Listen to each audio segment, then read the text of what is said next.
All right, we have made it to the top 8. And for this first match, we have MomentumCoop, who we just saw face BBG and take home a victory versus BBG, which is no easy feat nowadays, is now having to take on AnnieDesu. So MomentumCoop is not having an easy way to the finals if he does, in fact, make it there. Awesome gameplay, as always, casting with Boulevard. Some pretty awesome decks to watch as well. So without further ado, let's get into this gameplay.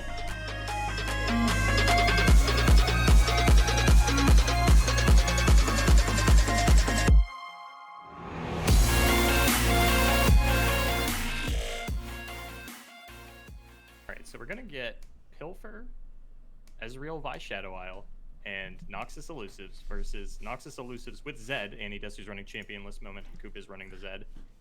And then Karina Control and Pilfer. So these players actually have the same regional compositions and a couple of similar decks, but there are key differences between them. In the Pilfer matchup, we know that AnnieDesu is running the Twisted Fate and a lot more Freljord heavy. MomentumCoop going for a bit more of a standard version. Once again, MomentumCoop going for a standard Shadow Isle Piltover Zon with the Karina Control. Annie coming out with that Ezreal deck instead. And then for the Noxus Elusives, they look pretty similar, except for they actually look exactly the same, except Annie isn't running Zed. And instead went with a second copy of Elixir of Wrath and a second copy of Retreat. So those decks are basically identical, but outside of that, so that one will be a little less interesting to watch, but it is kind of cool to see these players bringing the same regional compositions and even the same decks, arguably, and just completely switch it up on one another. All right, confirmed AnnieDesu and MomentumCoop. All right, looks like we are in the game. So I don't see Momentum streaming. Yeah, it just he just randomly popped it up. So let's do it. So I don't have Momentum's hand up yet, so I don't know if he's actually streaming. I will keep an eye on it and let you know when they pop up. All right, so we have AnnieDesu. I'm actually pulling up his list now.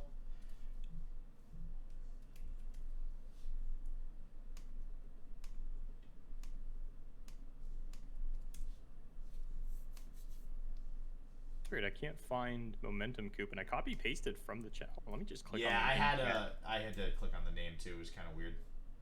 So this is AnnieDesu's Twisted Fate Sejuani deck, and I'm actually gonna look up to see what exactly MomentumCoop's playing here. And I think we did cast MomentumCoop the same deck earlier, right? Yes, as I had mentioned like a couple of seconds ago, running the same regional compositions as Annie, just slightly different builds. It is sort of just your standard Pilfer deck on this one, but with the Avarice and Trappers very importantly.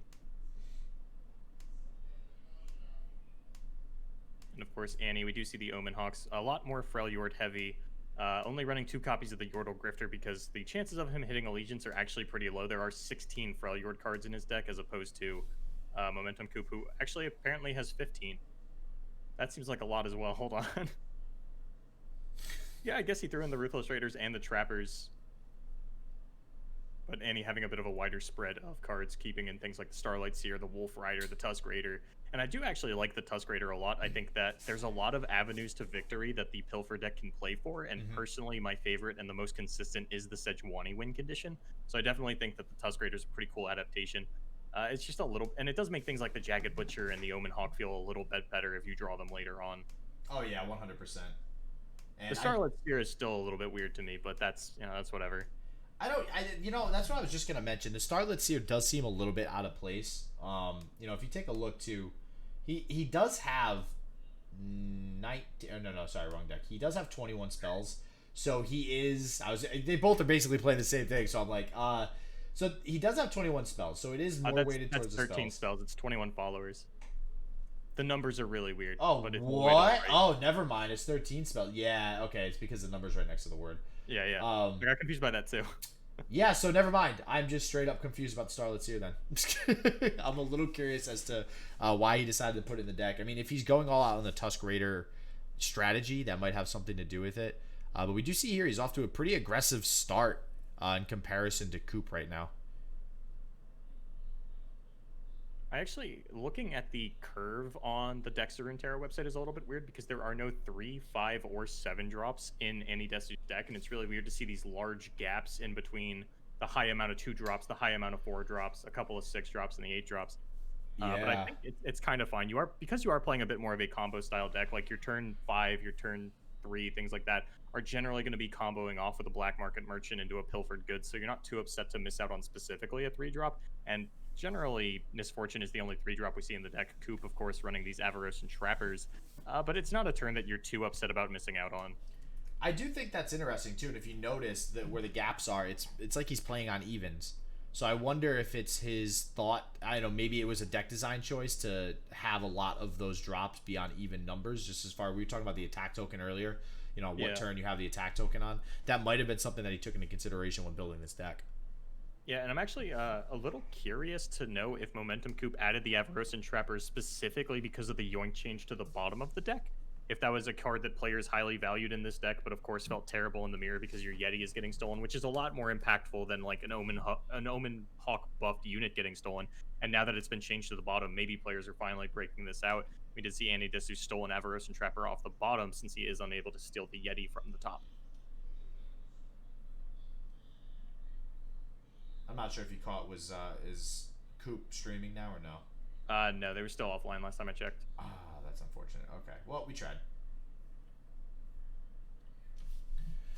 So we do see your Grifter going in, gonna get blocked by the Trapper, so pretty even trade there. You do have the 2 black market merchants down post nerf, and one thing I guess you could, I'm just trying to rationalize his Starlit Seer here.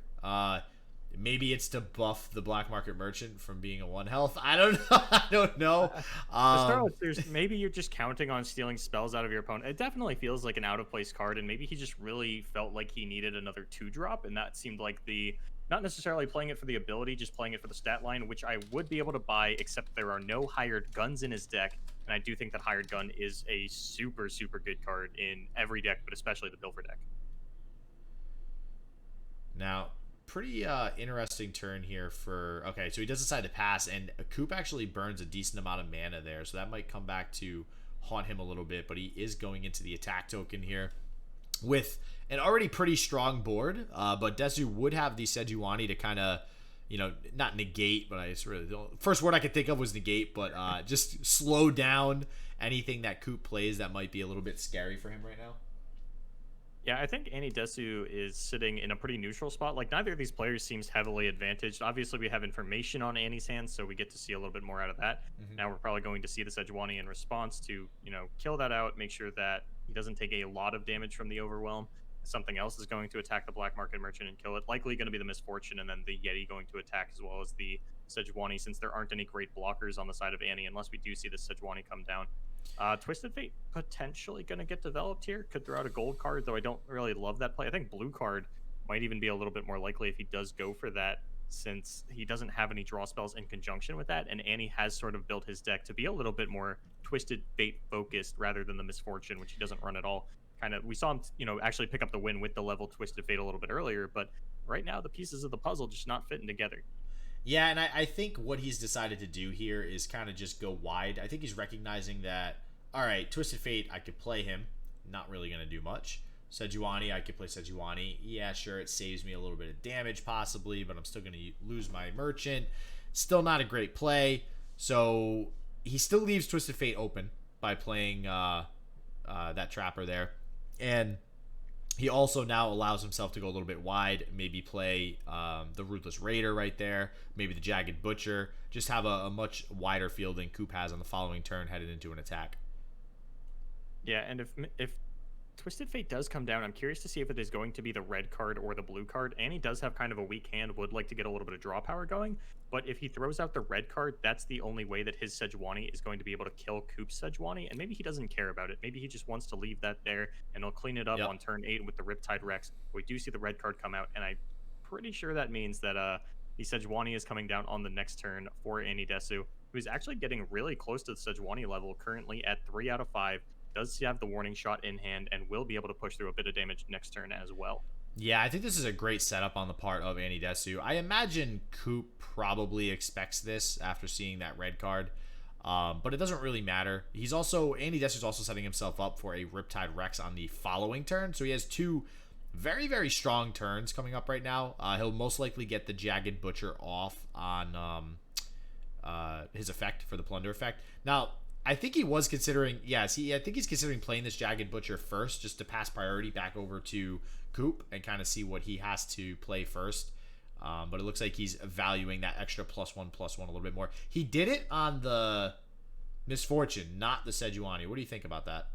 I didn't get a chance to see how... Okay, so 2 out of 4 on the Misfortune. Yeah, that makes a bit of sense. I don't think... Because Coop's Sejuani is actually, only sitting at 2 out of 5, it's not really super threatening. The stat line obviously is a little bit scary, but he can just block that with the Sejuani at any point. It's a little bit strange to me that he is leaving this higher health unit around because he does want to go for the Riptide Rex on the following turn, but perhaps just thinking about the implications of Coop having a Fury of the North, which is very likely since there is a Sejuani on field, and thinking about, if I push through damage, if I push through damage onto this, it's more impactful. If he doesn't have it, things of that nature, as well as he can just attack this Misfortune with the Ruthless Raider, still get overwhelm damage, and attack with the Sejuani anyway, and push through damage either over top of this Yeti or maybe trade Sejuanis with Coop. And the Chum the Waters has arrived, and I always love seeing this card come out on the side of Coop. Very excited to see it. We'll see if it makes as much of an impact as it has made in the past. Now, I don't know. I mean, obviously making the Sejuani vulnerable is going to help him out a little bit, but it is AnnieDesu's attack turn, so I'm really... At this point, that just shows me that Coop's a little, not to use the same word, but a little vulnerable right now. Because he's just trying to throw units down for the sake of maybe having some blockers and stuff like that, maybe to make some better trades, trade a little bit more evenly with AnnieDesu. So it kind of gives me the feeling that he's very much on the defensive right now. Yeah, and Annie actually deciding to play around the Fury of the North, sending in his Sejuani instead of his Ruthless Raider, not wanting to take a free death onto a unit, as Sejuani would survive through the Fury of the North. It does mean that I don't think Coop would throw it out if he had it. It will save the Misfortune, and it does push through, or it does prevent Coop from dealing damage this turn, which is a big consideration since Annie is so close to this level up. Looks like Fury of the North is actually going to come out. AnnieDesu not going to have an answer for that, but does still have a pretty low health board on the side of Coop. We see a couple of 1s and 2s, the 5 on the Sejuani. That means this Riptide Rex is going to come in big on the following turn. Yeah, I see a lot of 1s. And 1s are juicy targets for Riptide Rex, not gonna lie. This is gonna be pretty cool here, seeing this Riptide come off next turn. It's gonna do exactly what AnnieDesu wants it to do, and then you even have the 2 on the side of the long tooth there as well. So, are we gonna see a return? They both play Riptide, right? Yeah. Oh boy. I think Annie only plays 1. Is sort of the difference. Yep, Annie plays 1. Momentum has 2. So. Yep, we're seeing Riptide for Riptide. But Coop very much has the advantage here as he gets the Riptide off first. Yeah, and that does just mean a little bit more health on his side of the board, which does mean it's going to be harder for Annie's Riptide Rex to get anywhere near as much value. It is actually going to miss the champions completely. Jesus, it does kill the Riptide, it looks like. Riptide Rex being a gentleman, avoiding the women on the side of the board. This is rough. I mean, he does... Listen, AnnieDesu has a Make It Rain to kind of follow it up and clean up a little bit. So yeah. I don't think he's too concerned, but it just kind of feels bad to just completely miss the Sejuani there. Yeah, the champion's going to live on the side of Coop thanks to AnnieDesu's Simptide Rex. How did you feel about that one? That one felt weird coming out of my mouth, but I thought it'd be a little funny. Simptide. No, it was funny. It was funny. I'll work with it. Simptide Rex. Listen, we got all day to think of some more puns and some more jokes and stuff. So it's cool. What is AnnieDesu's Riptide Rex covering? Is that the Sejuani? Oh wait, what? I see the vulnerable, which I think is his Sejuani that still got vulnerable from the Chum the Waters. Yeah, it's a visual bug. Yeah, somebody in chat said fix soon as he moves to attack position and moves back. He's probably right. Yeah, it's just covering something, so that should be fine. Coop, unwilling to take the Sejuani trade, actually understands that while he's got the life advantage, he doesn't have much in the way of board or cards. And I think AnnieDesu is going to level the Sejuani on this turn. And since he does have Make It Rain and Warning Shot, does have the opportunity to just turn off all the defenses from Coop. That's Sejuani going to go down to 0 attack, and has a pretty good shot at kind of pushing out a lethal here. Twisted Fate also at 5 out of 8 does mean that this Black Market Merchant going to push Twisted Fate into leveling on AnnieDesu's next turn. Yeah, I mean, AnnieDesu is very much in the driver's seat here. This is looking scary for Coop, honestly. He's just in such control of this game. And honestly, with Coop having that Riptide Rex, I was a little bit concerned, but now it's just, he's just got so much more board presence, more tempo over Coop right now. It's going to be very hard for Coop to really draw anything to get back into this. Another Riptide, being that Coop has 2 Riptides, could... Oh my god, no, AnnieDesu has 2 Riptides. And what, the second I spit that out there, he rips it right from his deck. Oh, Jesus. That's yeah. Yeah, it's like he knew it. He knew it. He's like, that was probably my Riptide. I'm just going to concede. Oh, feels bad, man. So, AnnieDesu taking a quick 1-0. And God, I always forget to change it for the beginning of the match. Ignore the 2-2. AnnieDesu is currently up 1-0. So AnnieDesu going to put that plunder away. Now has to pick between the Ezreal deck and the Noxus Elusives. Coop still got the full suite of decks that he has to pick up a game with. Telepathy indeed. Wow, that was a pretty you know, it was pretty back and forth from the start, but then that one swing turn, man, just completely did it, and AnnieDesu just with a pretty swift win there. I saw a no. Oh, they were like, okay, he's asking about the visual bug now too. I mean, yeah, I would too. Like, hey man, did you just like make 2 cards 1 or 1 card into 2? Like, what are you doing over there? It was the blowback from the Riptide Rex Cannon Barrage. Yeah, kind of like pushed him back into Sejuani. Dude, the most annoying visual bug, and I don't know if they fixed it or not because it didn't look like they mentioned it in the patch notes. The freaking Vi gauntlets hovering over your cards. I hate those. You can't see through them at all. Yeah, sometimes I would get a little confused as to Vi's attack. It was also just weird from a casting perspective because sometimes the Vi wouldn't get touched or would just like sit on board doing nothing for so long, and I've got 10 turns of just staring at these gauntlets raised in the air. Like why? Like and they fixed the Dusk and Dawn Vi bug. Yeah. But they didn't address the gauntlets, I don't think. I mean, I don't know for sure, but I know they fixed it. I don't know when they fixed it, but I do know that it is gone. Oh jeez. Oh, jeez. Well, at least it's gone. I don't have to deal with that anymore. So it looks like they're just waiting to get into game 2 here. Yeah, and I'm kind of curious what MomentumCoop is going to pick to sleeve up going into this game number 2, knowing that Ezreal and the Noxus Elusives are left on the table. Might stick with the Pilfer to avoid the potential mirror match. Though I think Karina seems a little likely. Historically, Karina does pretty well against Ezreal decks, although I feel like everything that we know about Ezreal decks goes out the window when we look at AnnieDesu's Shadow Isle sacrificial Ezreal deck, because I have not seen this deck win a game with Ezreal. It has always been through the sacrificial Undying package. That's like, all right, so that's why when we first saw this deck earlier today, I was like, wait, so can somebody explain to me why Ezreal's in here? It's like, it's a decoy. It's a decoy because people see Ezreal and they get scared. They're like, oh, okay, I'm going to lose to this OTK now. Like, I really hope he can't kill me in 1 turn from 20 to 0. Haha, psych! I have 5 Undyings on the field that you have to worry about. Like, I'm not understanding it. Quick math for you, because sometimes I can do math. Sometimes. It's only sometimes now? Only sometimes. It's better than never. So, Ezreal needs 8 targets to level up. There are only 14 ways to target things in AnnieDesu's deck. Wait, there's only 14? Only 14. So he actually is almost never going to really level up the Ezreal. Well, 3 of them are Static Shock, so I guess that one counts as 2. We'll call it 17. Okay, so no, that's decent. Yeah. That's a little bit better. But yeah, I think the real thing there is not whether or not he's going to level the Ezreal up. It's just that, will he even use it to proc its effect when it's leveled up? And I think the answer is no. I think he just wants to generate Mystic Shot value off of it. Probably, and I think that's kind of I was always interested to know if we've seen things like Fiora and Draven. They always come out in these decks because they're just solid 3-mana units. It's not necessarily that like you're playing them as a win condition or to lean very heavily into them.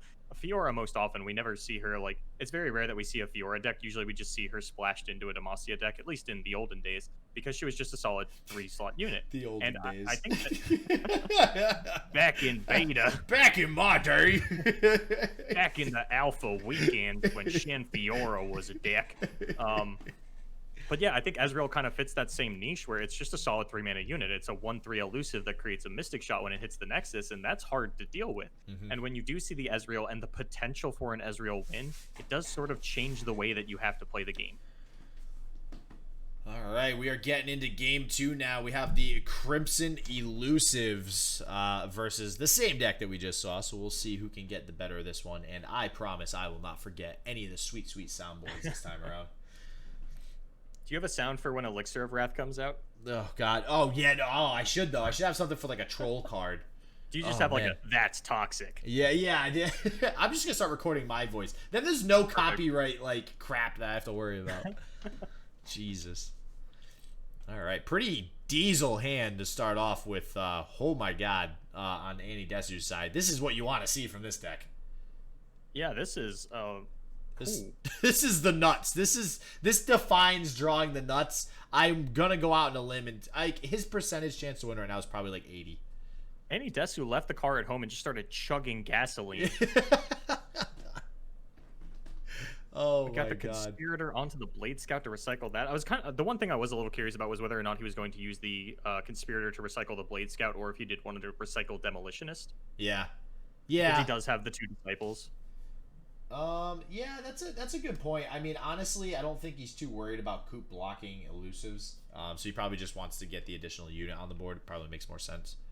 Yeah, I'm not sure that there's there's really not much that Coop is going to be able to do. And I do like, it's very important that you play the Disciple first, because if you play the Blade Scout, your opponent could just fire off Make It Rain, which is sort of the one and only removal option that they have. But with Disciple coming down first, it makes it such a much more awkward decision. By the way, I do want to mention and give you a little shout out here, Boulevard, because somebody in chat, J Dragons, in fact, loved your Simtide Rex comment. So we're sticking with Simtide Rex. We think it's pretty good right now. It'd be really unfortunate for Coop if he had a Simtide Rex as well, because there are a lot of women in this deck. Yeah. Oh man. So AnnieDesu. He can really just only attack with the Navori Conspirator at this point, because the Jagged Butcher will be able to block the Crimson Gal. Oh, and we have a Chum the Waters come out pretty proactively on the side of Coop.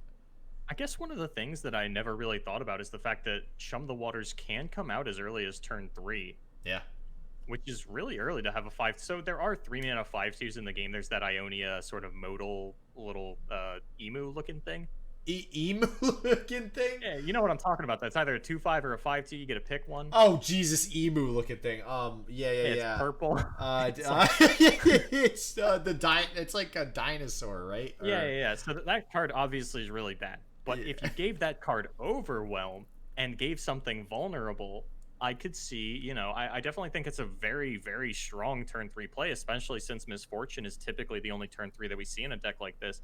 And if you're, generally the 2-drop slot is a little bit weak as well. You're generally not curving 1 into 2, floating 3, going into 4.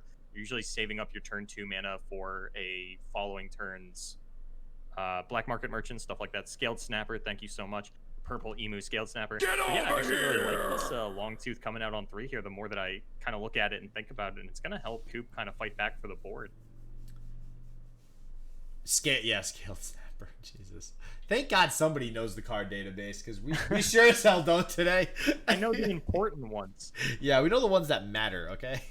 The problem I run into a lot is, like, when I was casting Korean games, if a card was randomly created, and then it's like, the name is in Korean, and I just don't have a chance. Yeah, we're just gonna act like that card doesn't exist right now. It's not there. It's not in his hand. I ran into that problem a lot, especially when Flash of Brilliance didn't have the 6-mana stipulation. Like, it could just create anything, and like there was one cast where for 20 minutes I couldn't remember the name of Counterfeit Copies. So we do see the Imperial Demolitionist come out on the Crimson Disciple here. Quick 4 damage. You love to see your opponent at 10 health on the start of turn 5 as the Crimson Elusive deck. And also drawing into this is. Did we mention he drew the nuts earlier? I just want to make sure. I think we did. That. Yeah. I just these draws, man, they just make me feel so bad for Coop right now. This is insane. So when I'm watching decks like this, something that I've been curious about, and it's sort of a card game design philosophy that gets brought up a lot. On what turn are you okay with players dying? Wait, what? What is the earliest that a player's health can be reduced to 0 and you go, that's fine, that's a fair deck? Like, is turn 4 too soon to be losing the game? Is turn 5 too soon to be losing the game? Like, what is the turn where you decide that it's okay for aggro decks to actually be ending the game? I think that entirely is dependent on how polarized the deck is. Like, if it is meant to win on turn 4 but absolutely won't win the game after that, then I think it's okay for it to win that early. But the problem is, like, I think Yu-Gi-Oh! Has had this problem where it's not okay for a deck to win on turn 1. So like, sure, it might be polarized in that if you don't win on turn 1, you lose the game, but, like, you're not even giving your opponent a chance to do anything. So I think that, with that said, turn 5, I think if it's before turn 5, it just kind of defeats the purpose of playing a card game in the first place. Yeah, I'm trying to think of how quick we were watching the old championless burn decks winning games, and I know the Crimson deck usually isn't winning games as quickly. It's much more consistent into the late game as the combo potential opens up with, all of the return cards to your hand type effects. But just looking at AnnieDesu kind of cleaning up this game here on turn 6, it looks like he will have the kill on the following turn thanks to the Noxian Fervor. Blinked on the card name there for a second, and I was wondering, if you're consistently killing your opponent on turn 5 to turn 6, is that too soon, or is Riot okay with that? No, I think Riot's okay with that as long as it's done in a way, like I said, that's polarizing. That if they don't, then they just lose the game. They shouldn't be able to come back after that. I feel like that might be the problem with this deck then, because we've seen this deck come back on turn 10, just looping through these Crimson Disciple, Imperial Demolitionists. And obviously, like, the PNZ Noxus burn kind of, it could top deck its Mystic Shots, its well, it's like, get look excited at to decimate, but, like, here you have so much more unit-based interaction burn that it does feel a little bit worse to lose to. Oh, yeah, 100%. And, like, look at the board state. Like, if this was a regular burn deck, with his opponent being at 2 health, AnnieDesu should have, like, no cards left. Because he's, like, just trying to do that last 2 damage. That's not the case. This deck usually still has substantial card advantage, and I think that's concerning because a burn deck inherently should not have card advantage. The point is to exhaust all of your resources, lose card advantage, but win the game. And that's not... that is not this deck. That's not what we're seeing here. Get over here! Challenging that Shadow Assassin with the long tooth, setting up all the blocks here. Oh yeah, and then he's just going for it. Yeah, there's really no removal in Coop's deck that he could have. It'd almost have to be like triple Make It Rain, all of which line up onto this Imperial Demolitionist to prevent this. And even then, there's just the Navori Conspirator that can just attack next turn, as well as an Imperial Demolitionist in hand that could come down onto the Conspirator to end the game. I don't think there's a way for AnnieDesu to not win this game. Yeah, I think you nailed it. The only way out was 3 Make It Rains all landing on her, which is very, very small chance of that happening. So AnnieDesu goes up 2-0, man. Jeez, two quick wins actually. So I think we might be following AnnieDesu through his through his travel through top 8 right now. M1 Zurum said, "Do you know how he named this deck? Are you talking about Annie?" I think he's talking about the Noxus sucks. Yeah. Oh, okay. Oh, so what AnnieDesu named it in the system? Yeah, yep. Noxus sucks because clearly it does. Very, very bad. It's so bad. Oh yeah, AnnieDesu is definitely a scary opponent. He's great at this game. We've seen him perform well very consistently. He's almost usually always X3 or X2 or X1. If he doesn't place in the top cut, he's pretty close to placing in the top cut. So another consistent performer alongside the likes of people like BBG and Prismat and all them. Prismat, actually, or it wasn't you that I was casting with. I was trying to think of somebody's name last week, and it was Prismat. I feel like Prismat was kind of fell off the face of the earth for a little bit until this week. I feel like I hadn't seen him a lot. That sounds about right. Okay. I absolutely love when Prismat streams because I don't know anything about this man, but he always like shows up in a robe and like Yeah. bedhead, and I'm like, I Yep. just imagine this guy like lives in a secluded mansion somewhere, like wakes up, photogenic as hell, like today I'm going to win a card game tournament in my underwear. I actually like. It sounds like I'm making fun of him, but I actually absolutely love the vibes that this man is putting out there. I love Prisma. I love the fact that he streams in a freaking bathroom. It's great. That's like half of the entertainment, right? That's great. That's why I really gotta. I think I had a cheese head on stream one time. I gotta do more stuff like that. I gotta wear like a panda onesie or something on stream. I remember I was. You've seen Stranger Things, right? Oh, of course, yeah. Okay, so Steve. He's got that little sailor outfit for the ice cream shop that he works at. Yeah. That's what I was for Halloween last year, and I wore that outfit during my like Rising Tide set review because it's Bilgewater and stuff like that. Yes. I haven't broken it out on the stream since, but I do have a little like sailor hat and sailor suit. Oh, the emote. Well, the name of this deck is Good Boy Ez. The Ez that we still don't even know why it is in the deck or what it does. So I think it does. It's just like a good backup win con for the decks where the Undying doesn't get it done. It like obviously Ezreal is phenomenal against aggro decks inherently. He's got the best chance of like taking things out. He attacks, he mystic shots some of these units. It's been a little bit more awkward lately as we do see so many 3 health units being lined up into the aggro decks thanks to all the Crimson units coming out as well as Imperial Demolitionist. Mm-hmm. But for the most part, I definitely think it's kind of a cool backup win con. I'm curious to see what it looks like if we actually do watch him pick up a game with the Ezreal. But so far, I think the Undyings are going to be able to pick up a game for him here. If not against the Pilfer deck, then at the very least against the Karina.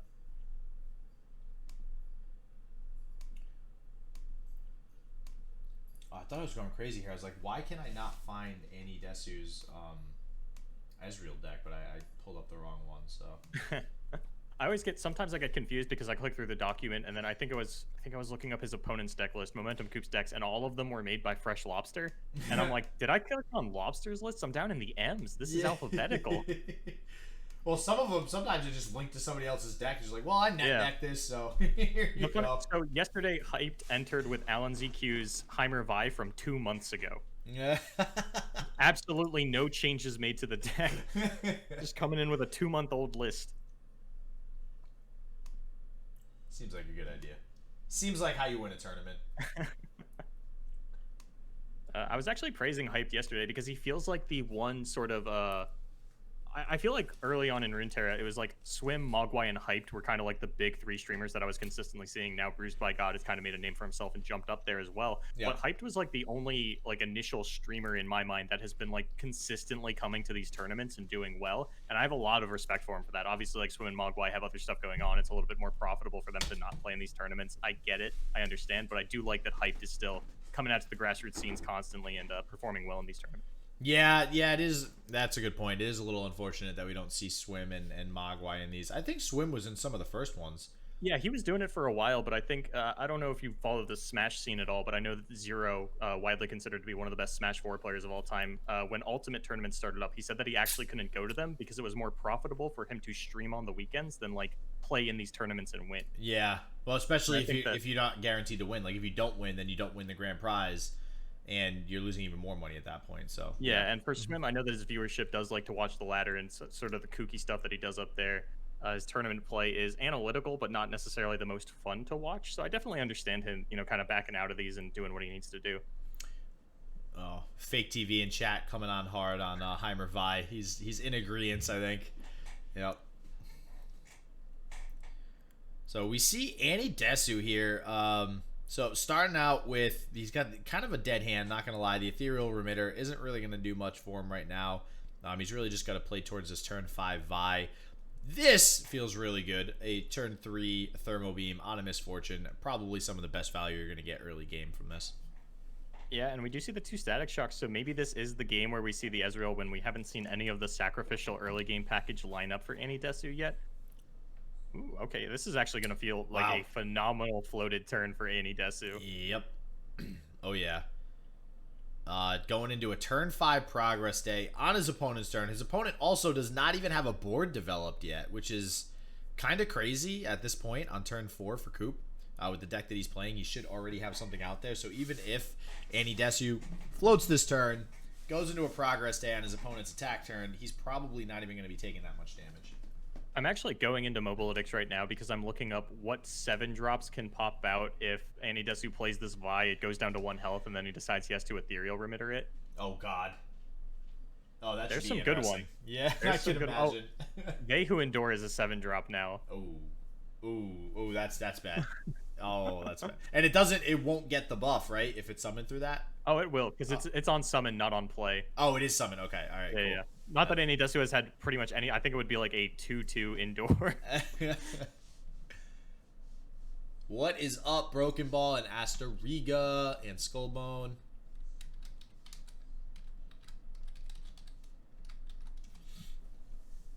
All right, so now Coop has a little bit scarier of a field now. So this is gonna feel a little bit worse if Annie does have to go ahead and just float this mana and go into the next turn, expecting to play this progress day. He's looking at taking at least 5 right now, and I imagine Coop won't just open attack. I'm pretty sure he would probably play another unit, try to get some more damage in there, which would then force him to play the Vi. And it looks like he's going to go ahead and play the Static Shock. Yeah, I think the Vi was pretty likely to come down next turn, and then it's just a matter of, do you want to Static Shock now, or do you want to take yourself off of that? Because you don't have anything to do with that 3 spell mana if you are playing the Vi next turn. Yeah. Instead, guys get a First Keeper out of this, picks up the Grasp of the Undying off the top as well. And yeah, as you had mentioned, Coop's board isn't very threatening at the moment. Annie can kind of take this one a little slow. And as we had mentioned a little bit earlier, Coop, there's usually not a lot of 5-drops in a deck like this. He's going to have to continue to go wide. Maybe he found the Yeti off the top from the Everest and Trapper, in which case I think things actually swing pretty heavily towards Coop's favor in a situation like this. But I also don't know what AnnieDesu's Vi is at. I think it's like 4 out of 4. I think it's a 4/4. I think it's a 4/4 as well. It won't matter here. He's probably just going to take this 5 damage, I imagine. He could Grasp, but this just feels like a really bad Grasp. You're only healing 2, yeah, and you're not really killing anything important. Yeah, I think Static Shock would have been a little more likely, but you still can't get anything down with that. And now Annie has to decide, do I want to play Cursed Keeper into the Remitter, or do I get the Vi down here? I honestly think you play the Cursed Keeper, because then you can also... I think you have to fill the spell mana, especially with the way that his hand is headed. I think you do have to fill the spell mana here. The Vi, you're playing into a board that really isn't threatening. Like we've been saying it for the last few turns, he's not scared by this board really. Sure, the Vi will be able to remove some stuff, but I feel like he's kind of pulling the trigger on that a little bit too early if he does drop it, where he could, use it after his opponent plays another Misfortune or Sejuani or something and really remove something of value. Yeah, if he goes for the Vi, I'm also curious to see if he's going to pick off a unit. I think Ethereal Remitter is almost definitely going to come down next turn. It's just a matter of, do I get that onto the Cursed Keeper or do I get it onto the Vi? Really, the only dud in the 7-drop slot is They Who Endure. There's some interesting ones here that could really swing the matchup, like Overgrown Snapvine or Empyrean. Well, I don't know if you saw in chat, Skullbone, apparently he grabbed a Tiana. Yeah, that would require a 6-drop, right? Remitter makes something 2 costs higher. Oh, is Tiana an 8-drop? Yeah, she's an 8-drop. So what is 6 cost in this deck? Nothing. Nothing. That's a little weird. I wonder how I would have gotten a Tiana then, unless I'm mistaken with who he's saying got it. Maybe. But yeah, we do see the Cursed Keeper into the Ethereal Remitter. It makes a bit of sense. Could even see the... Ooh, this is where things get a little interesting, because the Ezreal does actually clean up this board really well in conjunction with the Static Shock, and I think is exactly a 9-mana play.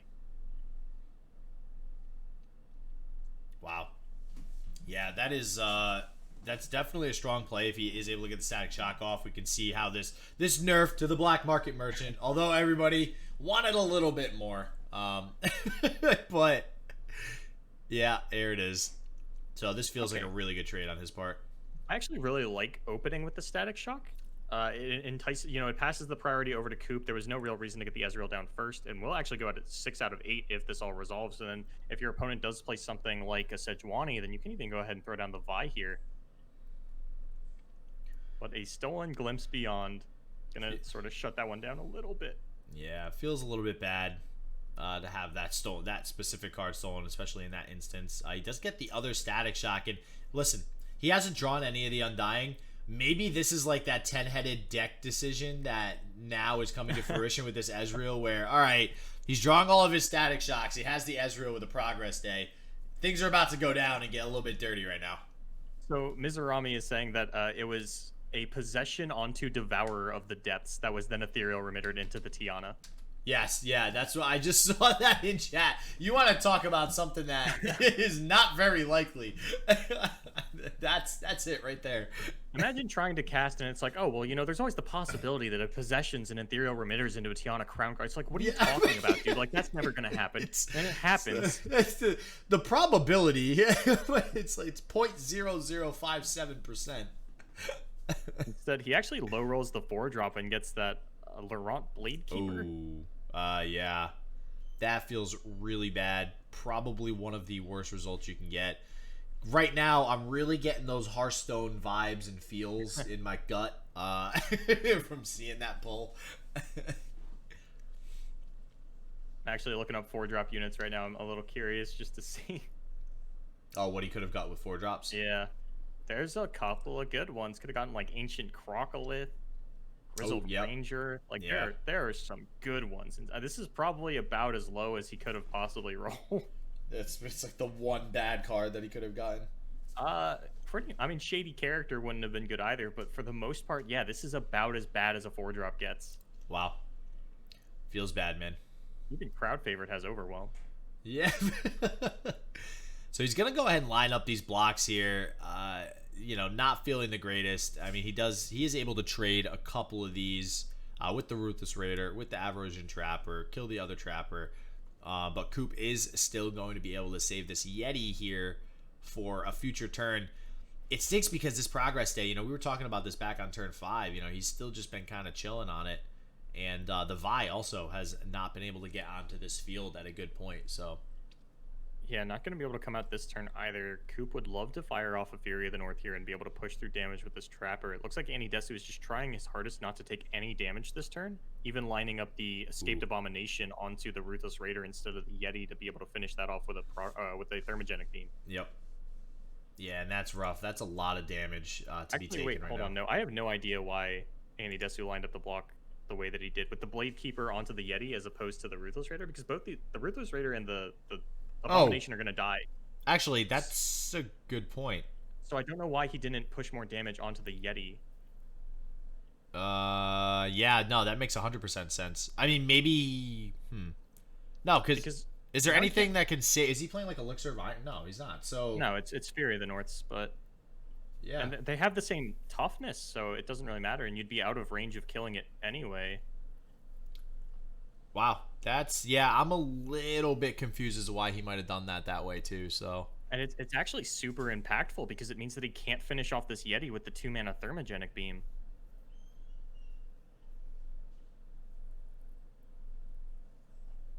Interessante. Well, we'll see if this late Vi will reward Annie here. You know, he has been holding on to it. We've discussed multiple turns where he could have played it earlier. It is finally coming down onto a board that, honestly, he probably still doesn't really want to play the Vi, but he could potentially get this Vi up to 10 attack here on this turn and get her leveled up, which would be, ooh, well, now it's just dead. So never mind. Does still have the Ezreal play available, and I don't think that's going to save him necessarily. You know what I just realized too, and I wonder if this is actually a win con for him when he built this deck or consideration. The Vault Breaker from Vi. So you could actually do a decent amount of damage with Ezreal with the Vault Breaker and some other cards. If you had a Vi and an Ezreal on the field, you know, obviously he's not main decking the Vault Breaker, but yeah, it's not quite Karma Ezreal, but it's about as good as you get when you go into Shadow Isle. Yeah, you know, he's not playing Cloud Drinkers, so I don't know if we can. I don't know if we're really going for a true OTK here, but oh, that would be AnnieDesu thinking about firing off the Glimpse Beyond, trying to find a few more cards. Is going to go for it, and that means 7 damage is coming through for the Riptide Rex, which means MomentumCoop is just one warning shot off of lethal. Yeah, that's and he's got the Chum the Waters too to also push through the additional damage or make it rain. So at this point, honestly, yeah, yep, that's game. Wow. Well, That's one way to do it.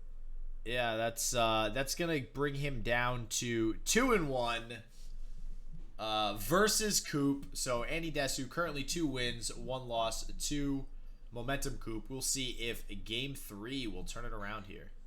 So I don't know how AnnieDesu's deck pairs into the Noxus Elusives, assuming he even takes the loss there. It feels like we're delaying the inevitable here, because I'm not sure that MomentumCoop can actually pick up the win with his Karina control against this Ezreal deck. I think the Undyings go just a little bit too wide, and if you try to fight for the board, then you lose to the Ezreal. And I feel like MomentumCoop is just kind of taking the consolation bonus prizes here of trying to pick up as many wins as possible to avoid getting 3-0'd. If we do see the Noxus Elusives come out here, I'm going to have to assume that he's just dragging out the inevitable here, trying to mentally prepare himself for the absolute ass whooping he's about to receive when using Karina. Oh man. Wait, so are you calling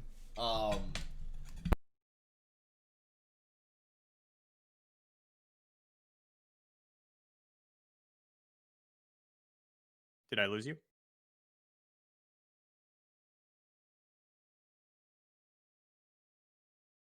No, I'm here. Can you hear me? Okay. Hey, all right. So did you call Annie's deck Karina? No. MomentumCoop is running a Karina deck. Oh, okay. I wasn't sure if we had the same issue with like the spider, endure spiders like we were talking about earlier. I was like, wait, what? No, I do not think MomentumCoop's Karina deck can actually beat AnnieDesu's Undying package. Yeah, yep. And it looks like he is going to eventually just face the beast head on, queues up the Karina.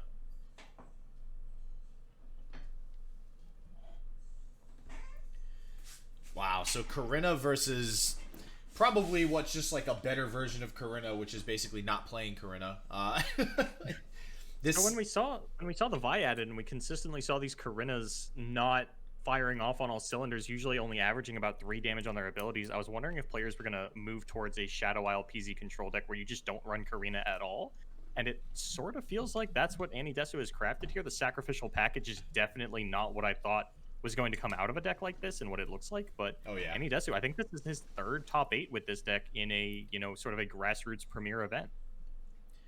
Yeah, and honestly, I love to see it because I think Undying has very quietly been one of the more talked about cards as far as it being like bad.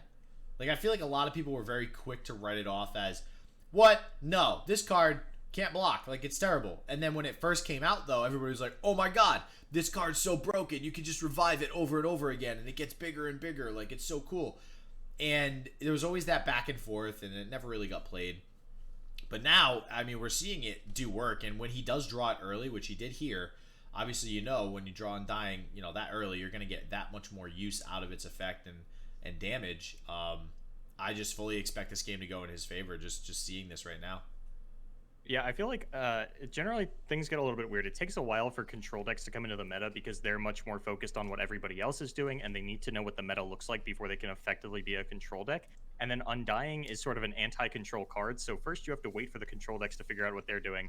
Then you can try to beat the control decks, and it's always going to take a little while for the Undying to catch up. We saw a couple of championless Undying decks popping up in some previous Duels of Runeterra, and I do want to touch on this possession, AnnieDesu's possession, I guess. Is actually going to come up really big in this matchup where Ledros is the main win condition for MomentumCoop. If Annie can steal that and fire off a Glimpse Beyond onto it, that is one way to make sure that Ledros never comes back under Coop's control. Yeah, you gotta love that, right? We had things like Purify that honestly Purify doesn't see a whole lot of play anymore.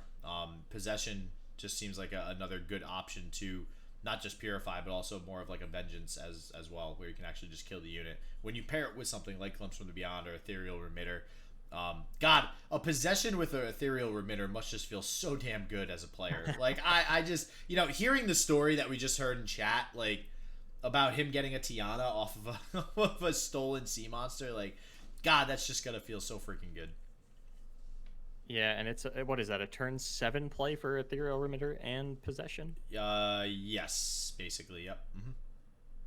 And I think we're pretty likely to see the Chronicler of Ruin come down. Annie usually likes to really accelerate these Undying plans, and I think we're going to see the revival of the Undying and float a little bit more spell mana before we see the Ethereal Remitter come down onto it. Well, I think he's super smart to do that too. That's what I'm saying. Like, Undying is more valuable if you draw it early game. Like, we can see the last game, he never actually drew Undying. So, I mean, I'm not going to sit here and say that Undying is like why this deck is good. Like, it needs to draw Undying. But it definitely has a hell of an advantage when it draws the Undying early.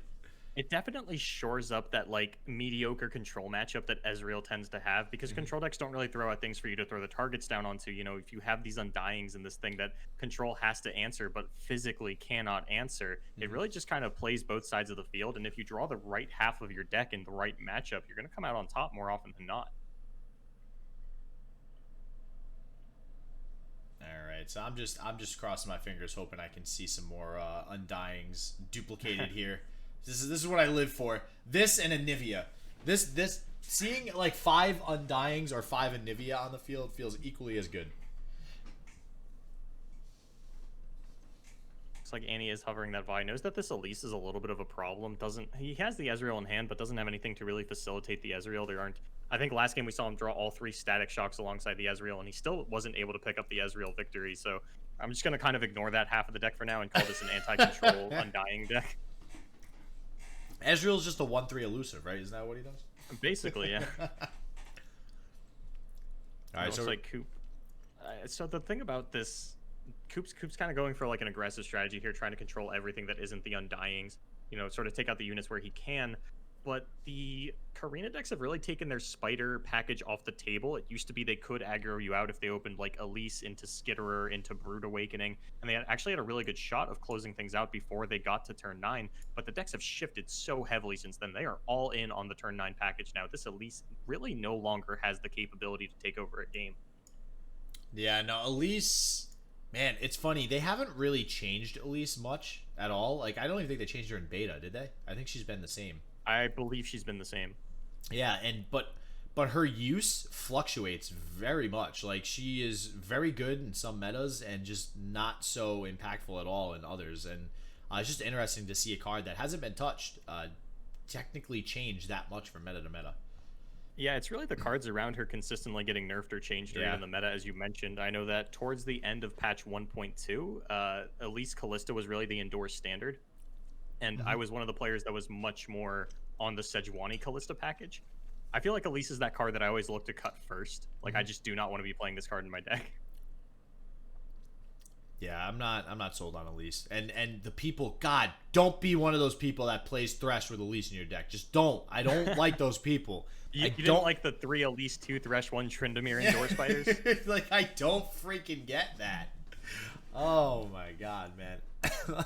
What I do like is multiple Undyings on the field. So let's see if AnnieDesu can really push these puppies through for some damage. He'll be able to challenge the Elise, it looks like, but Coop's still sitting on 9 mana, so he could have a lot of different responses lined up right now. Possibly even a Ruination, but you know what's funny about Undying, guys, is that they don't care about Ruination. It's just like, at all. They're like, yes, please and thank you. We'll get a free +1/+1. I'll take it. So, not much that Coop can really do here to stave off this onslaught. Ooh, wow, that feels bad. That's not what you want to see. And I'm curious to see if the Glimpse Beyond is going to come out here to sort of try to stabilize the hand, or if it looks like he is going to try and save that for the possession play a little bit later on. Oh, yeah. Oh, yeah. When you have a possession and a glimpse in your hand, like, I don't think there's anything else you do with those 2 cards except use them together. Does anybody in chat or even shit, do you know what happens if you try to Ethereal Remitter a Ledge Ross, since there are no 9 mana or 11 mana units in the game? Does it just make a 10 drop, or does it make nothing? No, I'm pretty sure it defaults to a 10 drop. So it's just going to be whatever the strongest mana is in the game. Yeah. Gotcha, because I know in Hearthstone, if you tried to like evolve a 12 drop because there was no 13 drop, absolutely nothing would happen to it. Oh wait, really? In Hearthstone? Yeah. I play a ton of Hearthstone too, but I don't know if I've ever come across that interaction. So it just fizzled out and nothing happened? Yeah, nothing happened. Oh, now you have me second guessing myself. Oh man. All right, don't quote me. Chat, we need some clarification here, cuz my thought, because I could have sworn there was something else in Hearthstone though, like evolution, when you evolve something. Yeah. If you evolve it, it'll like a 12 drop, it'll still evolve into something, right? No, because there's nothing. Like, if you take a Mountain Giant, for example, the 12 cost Mountain Giant, and you try to evolve it, because there's no 13 mana card, it just doesn't turn into anything. I could have sworn it still gave you like a default like max mana, like it would just turn into itself or something. Chat is saying it makes another 12 drop in Hearthstone. I've been cheated. See? Okay, so wait. When you say doesn't do anything, do you mean the card just stays on the field and nothing happens? That was my experience with it, yeah. Okay, no. So, okay, but that's what it's doing, though. It's making another 12 drop, but there's only so many 12 drops. There's like 2. Oh, no, my thing was like, so if I take like a damaged Mountain Giant and I try to evolve it, I will still have the same damaged Mountain Giant. Oh, yeah, no. Yeah, that was the problem I was running into. Because I was confused as hell the first time it happened. I was like, hold on, I wanted to heal this. See, I tend to agree with we didn't start the hour, but I don't know. I just, yeah, full healed Mountain Giant. That's what I assume, because Mountain Giant's already the max mana. So we'll see. Now, all right, Annie, if you're listening, you need to possession a Ladros when it comes out. We need to see this happen. I'm sure Annie knows, like, there's no way Annie hasn't run into this situation before, right? Like, stole... Probably in playtesting, yeah. I'm trying to think of any... Maybe, I mean, it's really only in this matchup where it comes up. Nothing else is really running 9 and 10 drops. Maybe against Barrel Control, you stole a Dreadway, but even then, like, Ladros is the more likely steal. Wow, I'm surprised he... Why did he glimpse the spider token?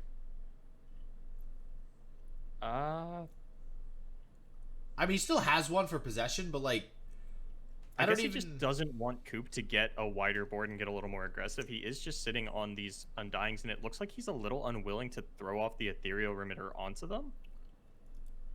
My only thing with that glimpse is maybe he actually wanted to bait out something from Coop, like a Static Shock, because that was a really bad Static Shock from Coop, just to, you know, prevent that damage. And we see the best 4-drop in the game. Wait. I think I actually have this one. Midden Stoke Henchman? Is that right? I know it's something Henchman. That much I do know. I think it's Midden Stoke, or Stokke Henchman. The 2Ks sound familiar. Yeah, the card that everybody knows and loves. That's in all competitive decks nowadays. And we're gonna see how much of an impact this card can make. It's got a pretty good shot at making a decent one. It will at least be able to kill the Elise. Like, this card forces a block, and Coop does not have a lot of blockers. Nope. Especially if possession comes out. Oh, so I wonder, is he Mystic Shotting this to try to like force this Midden Stoke actually getting its effect off? Which, if I'm not mistaken, doesn't it just summon another one to the field? Yeah, it summons a copy of itself. I'm pretty sure that the combo is like you sump work maps it, and then I think it summons an elusive copy of itself because it summons an exact copy. Yeah, and he's gonna it forces the Elise to block the Midden Stoke Henchman. God. That's something. And we see Annie hovering this Glimpse Beyond Possession combo, really ready for turn 9 to fire that one off, get his own Commander Ledros, but just Coop typically... Okay, there are 2 Glimpse Beyonds in Coop's deck as well. That is an adaptation that we've seen come out of Karina a lot more recently, people just valuing Glimpse Beyond as a card. And it's possible that this possession isn't going to work out at all, and that Coop will just get the Ledros back to his own hand. Oh, if Coop glimpses his own Ledros? Yeah. Yeah, I mean, that's a pretty good bet, to be honest with you. Well, depends, though. If he exhausts all of his mana, like if he doesn't save the 2 mana, that could be a possibility. I'm trying to think of what Coop could play on this turn that doesn't let him float a bunch of spell mana into the following turn. It'd have to be like Ruination, yeah. Yeah. I don't think he plays it, but you know, I don't know. Oh, he's got the So that puts him at 6. Now, if he plays a Vi, then yeah, he wouldn't be able to float the mana for Glimpse. Yeah. I wonder if he's thinking about this possession. You'd think he has to be thinking about this possession, though, right? Oh, yeah, I mean... In the back of his mind, like, how embarrassing would it be if I got bodied by possession? Dude, I'm telling you, it's happening in more and more of these tournaments. Such a good card. Yeah, AnnieDesu definitely feels like, oh, actually going to fire off his Glimpse Beyond, too. Decides that he doesn't want to go for the possession play anymore. He's done. He doesn't want to play with that. You can keep your Ladros Coop. It doesn't matter.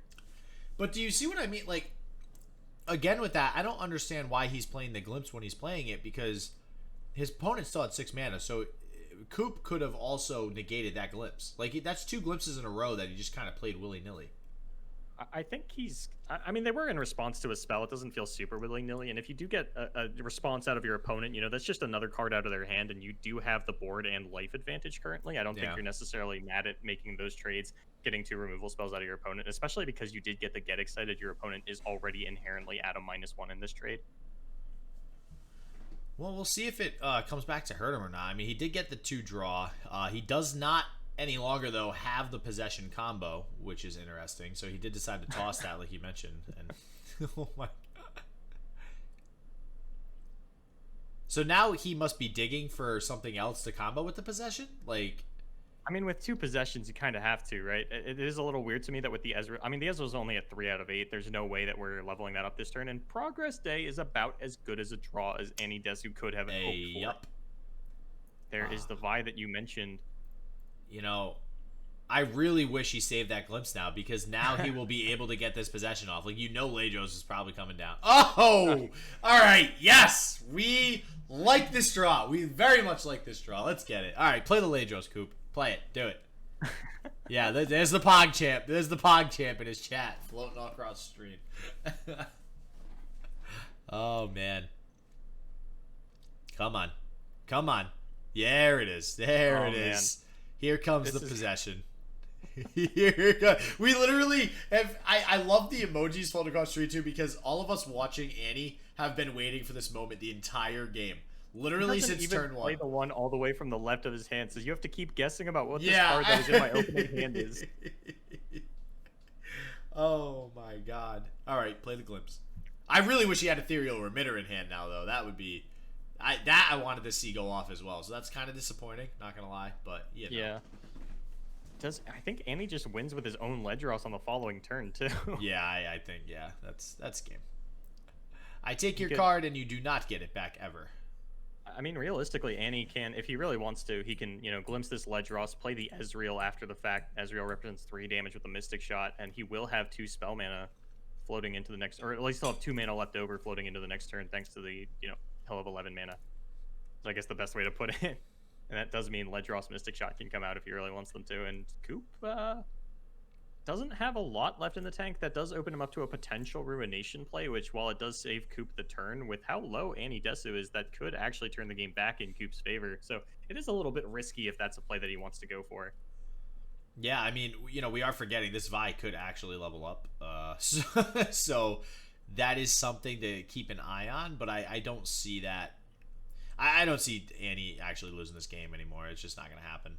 He's got too many tools. Like, he's got way too many cards in his hand. He can now kill the Vi with a Thermo Beam, so he's sitting pretty. He's good. Yeah, I'm curious if you... I don't even think you need to kill the Vi necessarily, because the only thing that Coop can do to stop you on the following turn is going to be Ruination. To open up with Ruination? Yeah. Yeah, in response to the Ledros. And even if that doesn't work out, let's say he Vengeances the Ledros or like grasps both of the Undyings or something. This Vi is going to go down to 1 HP, and you can use that 2 mana on the Thermo Beam. You'll actually have a 4 mana or a 5 mana Thermo Beam on the following turn. Can take out the Vi if he really wants to. And Coop actually not even wanting to take out the Ethereal Remitter. That seems so odd to me. I'm not sure I agree with that. I mean, because what other choice do you have right now? You kind of have to level this Vi. But, all right. Maybe he is playing around the removal then. I mean, he probably assumes his opponent has a Thermo Beam or something in his hand by now. Or a Grasp, so... Maybe worried about the Mystic Shot or the Ezreal coming down after the combat phase. Just anything that represents a significant amount of damage. And your Vi would have to block an Undying on the next turn, which definitely doesn't feel good. But overall, these are kind of the situations we were talking about going into this game, was that AnnieDesu should just be able to take it over with the Undyings, and so far has done a phenomenal job of doing that. Everything lining up exactly as he wanted it to. He even got the Dream Possession glimpse onto the Ledros, and if he loses this game, then I'm really curious as to what actually, this deck was supposed to do, because this feels like it should be one of your better matchups. Oh yeah, 100%. Wow, and this is... I mean, at this point, he's just like, all right, what can I play that I don't screw this up? It looks like he is worried about, the potential double Mystic Shot get excited that Coop could have that is just lethal. I mean, I highly... That's so highly improbable at this point in the game. I mean, I don't know how many cards are left in Coop's deck, but for him to have held those back this long seems a little, eh. I also just don't think... you can win through that. Like if they have that, there's nothing you can do. And Yeah, that you is can't play one of the around things it. about the Karina is like, Yeah. you know, sometimes all it takes is one ledge Ross and then all of the burn in your hand and you can just win a game and there's nothing your opponent can do about it. And he might have been thinking of firing off the progress day, trying to find the singular grasp of the Undying. There's a Karina coming out. This is going to be a little scary. Yeah, this is scary now. I mean, now that we know there's a Karina down, so we know that Annie cannot attack and win. So Coop will live to the next turn. He's dealing 3 damage. He only needs to have 2 Mystic Shot in his hand now. This might actually be back in Coop's court now with this Karina coming down. Yeah, the possession onto the Karina makes sense. That does mean that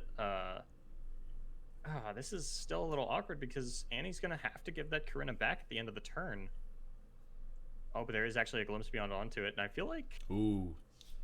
I'm a little curious here because I feel like Coop actually could have afforded to give that over. There aren't any Get Exciteds in AnnieDesu's deck that you have to worry about going down to 3 for. I think he just wants to ensure that the Vi lives. See, now if he had leveled the Vi, well, the Vi would have died to the Thermo Beam anyways, so...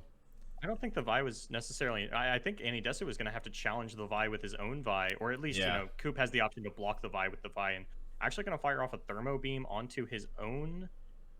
He's pointing at his head, too, like, yeah, those 5-headed plays, guys. You can kill your own units. He's going to get to push through 4 damage and kill Coop's Vi. This is still not a... It's still a scary situation for AnnieDesu because, like we had mentioned, you know, 2 burn spells and he's dead, and there's nothing he can do about that. Yeah, and he just glimpsed, too. Coop just glimpsed. So there's a pretty... Now there is a decently high chance that he has something to end the game. There's 17 cards left. Yeah, and if we're counting Ledros as a burn spell, like I feel like we have to at this point, then AnnieDesu could be in a lot of trouble. There's a lot of gas left in the tank for Coop, who is most of the way through his deck after that Karina. Oh, did we see what did Karina burn? I saw the units that were burned. It was at least a Vi, a Hapless Aristocrat. I saw an Atrocity. I want to say I saw a Vile Feast, but there are 2 Atrocity in Coop's deck as well. But if he had Atrocity, he probably would have just won last turn with the Vi rather than play the Karina.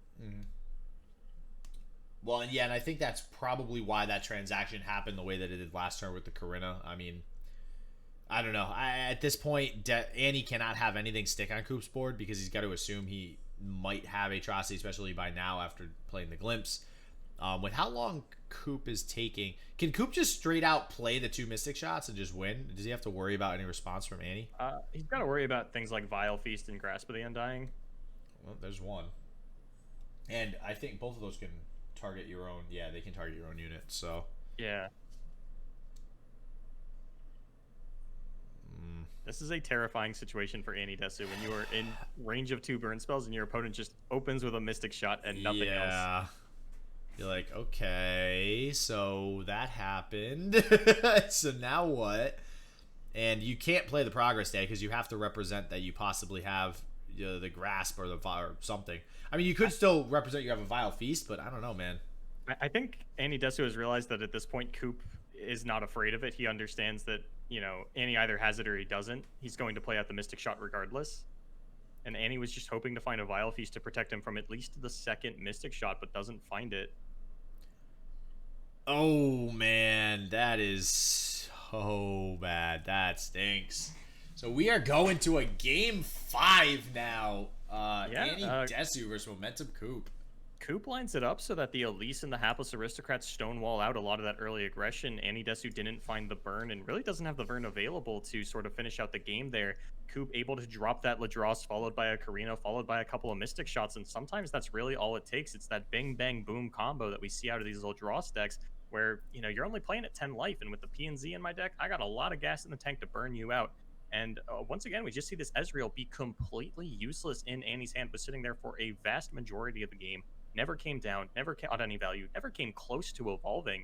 And I'm starting to question its place in this deck more and more as we see him play with it. Whoa. Can we can't just graze over the fact that you just very classily, I might add, worked bing bang boom into that little speech there. And I give you credit, my man. Like, that is awesome. Big bang boom. Yeah, it was weird. Like Annie had full control of that game for most of it. So for him to actually end up just taking the L there, I mean, Coop really played that well towards the end of the game, and he played towards his outs, like you were talking about, possibly having to get excited in the Mystic shots, and lo and behold, that is what he had. Yeah, just playing those Vi's out really well, getting them at the right time, kind of putting the pressure on Annie, who really didn't get a chance to pop off with these Undyings, kind of like we thought he would. They kind of stuck around pretty low to the ground, and that Karina Varaza just completely swung the game back into MomentumCoop's favor. The single Karina Varaza being able to take out the Undyings and the Ethereal Remitter, just absolutely doing a phenomenal amount of work for Coop. And now Annie, I think he still should be fine in a matchup like this, though. His deck is pretty closely resembled to Karina, at least in spell lineup, and that's where you tend to beat out these aggro decks. But it'll be a little bit rough.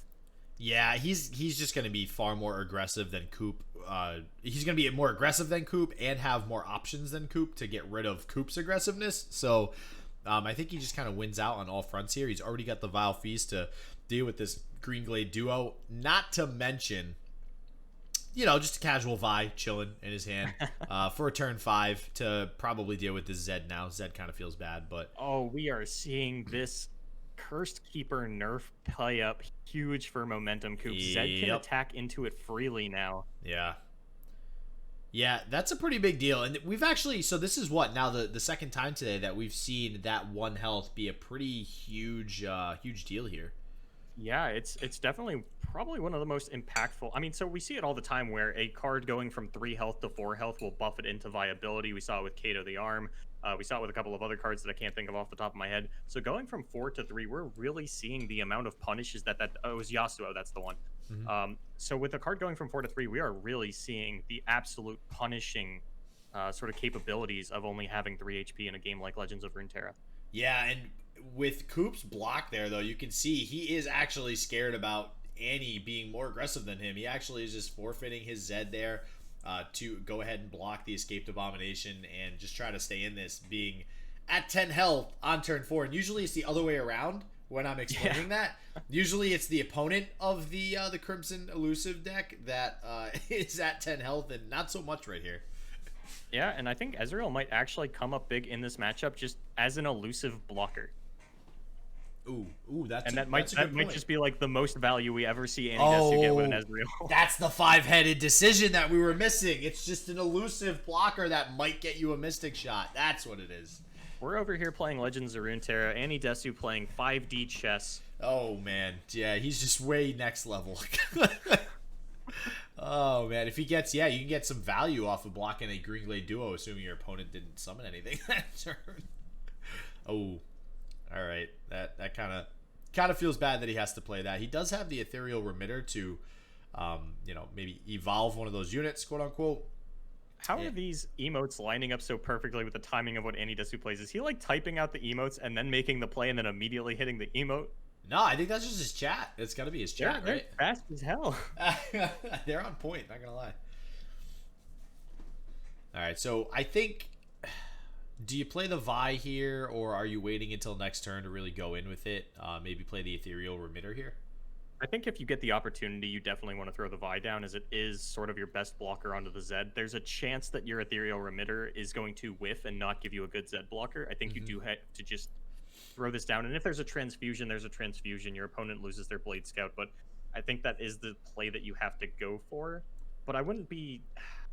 Annie does have the option, as you mentioned, to Ethereal Remitter, that Chronicler of Ruin. There's a pretty good chance that he's going to find something that can block the Zed. And then Vi on the attack onto the Zed is much less sort of vulnerable to the transfusion play. Yeah, and that's kind of what I'm thinking. That change to Vi, another nerf that happened a little while ago, was reducing her health from 5 to 4. And oh wow, that's a big boy. That's a big puppy right there. That's that could actually come in huge a little later on, as Coop does play things like Transfusion and Imperial Demolitionist. If he's not careful, his units could get stunned out by Auroch Glickhorn. I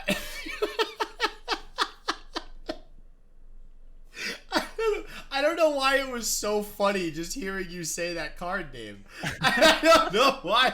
It was just so funny to me. Like, I just hear you say Auroch Glickhorn, and I'm just like, what? Well, yeah, that's another card in the Legends of Runeterra universe that's played in all competitive decks. And we are seeing it here do some work against these elusive units. Yeah, or not. So the problem with summoning a 6/6 on your side of the field when your opponent has a bunch of elusives is it's not really going to do anything for you. So the Zed will get blocked out by it, which is good. He'll prevent some damage on that front, but this might force Coop to kind of block next turn because he is probably going to have to block the 6/3 Auroch here. He has the Vi as well, but oh man. Yeah, if Annie could find something like a Static Shock off the top, that's not what I wanted. But yeah, shock. Nope. Vi really has to come down here to start challenging out these elusives, and neither player feels like they're in a pretty great position. It really depends on those mystery cards in Coop's hand, and I feel like this is one of those situations where the fear of his unknown cards is going to be much scarier than what the cards actually are. Yeah, 100%. And, you know, I gotta say, shout out to Annie, too, for playing this Ethereal Remitter, because if anything, we're learning a little bit about the card library of Legends of Runeterra at this point, from all these cards that are coming out, like Auric and stuff. So I do love, it's pretty fun casting the Ethereal Remitter. See, I am of the opposite opinion, where rather than testing my knowledge, it feels like you're giving me a test that I didn't study for because I didn't know I was taking it. Like, I walked into the cast and they're like, Aaron, are you ready for the pop quiz? I'm like, the what? Yeah. Yeah. Auroch what? So this is actually not looking too great for Annie, I gotta say. You know, he'll be able to pick off one of these elusives with the Vi, which will be nice. I imagine he's probably gonna force a block by attacking with both of these, except this. Alright, so he's gonna, he's saving the Auroch to make sure it doesn't get traded by the Legion Grenadier. So this is a very close game, though. It really is. And he's going to need to draw a Grasp of the Undying or some sort of healing to really stay in this. He does have the capabilities to fire off Progress Day on the following turn if he really wants to. Could also full heal either the Auroch or the Vi or even the Ethereal Remitter at this point. But it definitely feels like Coop's got the advantage. He's representing Annie at about 4 life at the moment because there's nothing that can block this Navori Conspirator. There's no way to stop this Legion Grenadier from dealing the 2 damage. And AnnieDesu is living on borrowed time at the moment. We'll see if he can get enough of it to cobble together a win. It would be a little unfortunate to see him actually get 3-0'd on this unique Shadow Isle Ezreal deck. And it's looking more and more likely as Coop does mount a more offensive line of elusives and even going to have to fire off the Glimpse Beyond, just trying to find any answer that he can. Well, the Undying... Okay, so the Vile Feast is definitely helpful. But he still is probably going to need a little bit more than that. I don't know how long the Vile Feast is really going to keep him in this. The Possession might allow him to win on a following turn. I think he might have to use it defensively if Coop does play another unit this turn. Either steal the Navori Conspirator, or if he really wants to, could take the Legion Grenadier and then kill it with his own Vile Feast in order to push through the damage on Coop instead of himself. But I do think it's probably better to take the Conspirator at that point. Yeah, I got to agree. He could also, in response, Chronicler his Auroch to just, you know, revive it, heal it, have another blocker down. But he does need to get rid of one of these elusives. And, yep, it does look like he's going to go ahead and decide to get rid of this Green Glade duo. This could be the scariest transfusion of AnnieDesu's life. Yeah. If he... Well... Yeah, actually, because that would be 4... Well, he'd still be alive, but... Barely. Alive is a word for it. He'd be on a, life support. Yeah, it's going to be rough. And... Oh, God. Now we're just, like, all on the edge of our seats. Like, all right, what's going to happen? Is the transfusion going to come out? And you know what? I'm not going to lie. When you think there's a transfusion, there's always a transfusion. It's there. It's always there. It's like one of those cards that just, whenever you don't want it to be there, they have it. And it feels really bad. And this is kind of what you mentioned earlier about these burn decks just hanging on to cards way too well, it feels. Yeah. Oh, my God. All the time. And this is... I mean, it's backbreaking if it happens here. Because it doesn't clinch the game for Coop, but it makes it damn near, you know, unwinnable for Annie. Because he's going to be so low on life. With how long Coop's taken, I don't think he has it. I think he just wants Annie to sweat it out. Wait. Oh, what a dick. All right. Jesus, you took that long. Oh my God. Is that just game right there, or no? It's he lives one. in one, like, Yeah, one life. Okay. Okay. Oh my God, Jesus! You had to take that long. Jeez. Oh, I hate that. I really do, because you're just thinking the whole time, does he have it? Does he have it? Does he have it? Does he have it? And it just ropes all the way down. Oh man. Yeah, and Coop's got a couple options at lethal here. Could have, Demolitionist, Decimate, Noxian Fervor. There's a lot. And this is crazy. I mean, Annie was ahead a quick 2-0. Now it's 2-2, and he's looking to possibly lose this whole round. Yeah, it's definitely cool to see, these good players take a unique deck into the top 8. It's really unfortunate to watch them get 3-0'd on that deck. Yeah. It kind of disincentivizes other players from trying to bring unique decks in the future. And, like, it'll get you here, but if we're being honest with ourselves, top 8 is more about the prestige than the actual prize. Yeah, basically. Yeah, that's probably pretty accurate. At this point, I'm just thinking to myself on Coop's side, what can he draw that won't win him the game? Okay, so basically, if he draws like a Precious Pet or something like that, then a Possession I think would win AnnieDesu the game, right? If Coop draws a Precious Pet?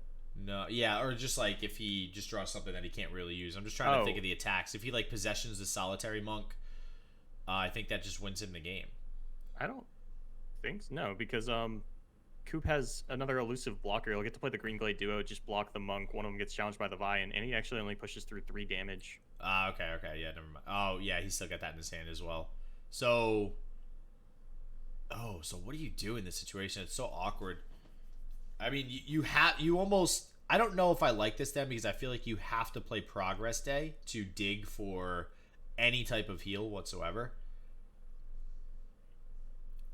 I'm curious to see if this can cobble together a win, but it looks like it's just Decimate off the top. That is heartbreaking for AnnieDesu. Game.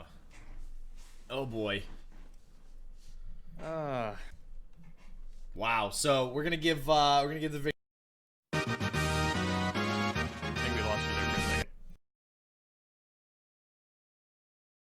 I was giving the victory fanfare for Coop there for a second, and yeah, wow, that's a hell of a comeback to be 2-0 and then end up losing like that. It's pretty unfortunate, and I do agree. I kind of wanted that Undying deck to kind of take it home. I like the idea of it.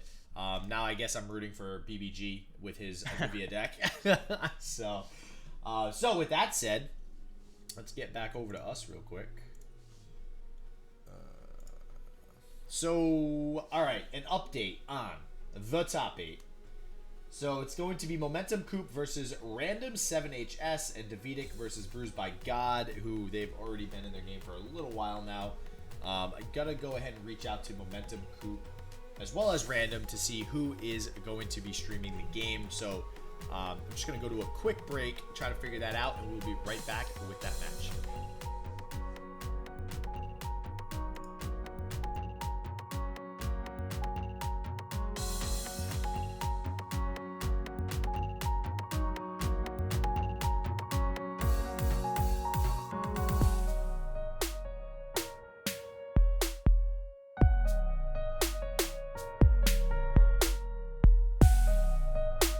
As always. So everybody stay healthy, stay positive. I hope shit just works for you, and peace out.